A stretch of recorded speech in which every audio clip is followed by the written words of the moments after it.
Good evening, everyone. Activists slammed Fargo's diversity director at Fargo's Human Rights Commission meeting. They say he's not doing what he was hired to do. The criticism comes as Dr. Terry Hogan and other city leaders stopped an idea to get an external investigation into Shane Netterville's death.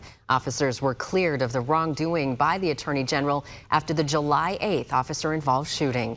WDAY News reporter Nick Broadway takes us to the heated Human Rights Commission meeting filled with confusion about public policy and questions unanswered on a path moving forward. Nick? Dana, Kirsten, as we reported to you last month, the city's Human Rights Commission voted to look into hiring an outside investigation into the fatal officer-involved shooting of Shane Netterville.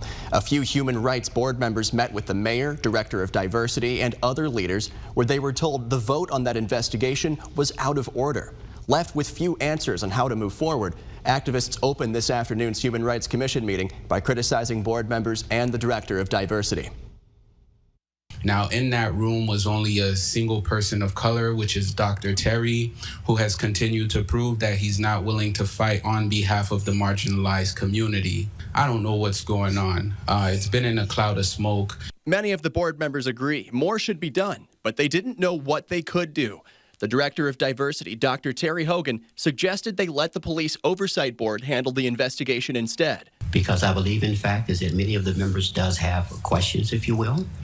And obviously we want to get to, the bottom of this and so forth. But some board members disagreed, saying relying on the oversight board would effectively let the police investigate itself. Many expressed they did not want to simply drop the issue. There's a community interest and concern about this too, and we can't lose sight of that at all. The city attorney told the board their last decision was out of order because it was brought up by Wes Filame during public comment and not part of the listed agenda items. You could hear Filame dispute this from the audience before getting interrupted by Dr. Hogan. It was supposed to be on the agenda. It was never supposed to be on public comment. I was denied. This is out of order. Can we move forward with the agenda, please? Human Rights Commissioners voted to draft a letter to ask the Department of Justice to look into Netterville's death. They recently indicted officers involved with the death of Breonna Taylor in Louisville, Kentucky. They're also discussing ways to make it easier for the public to take part in human rights meetings. Reporting live, Nick Broadway, WDAY News.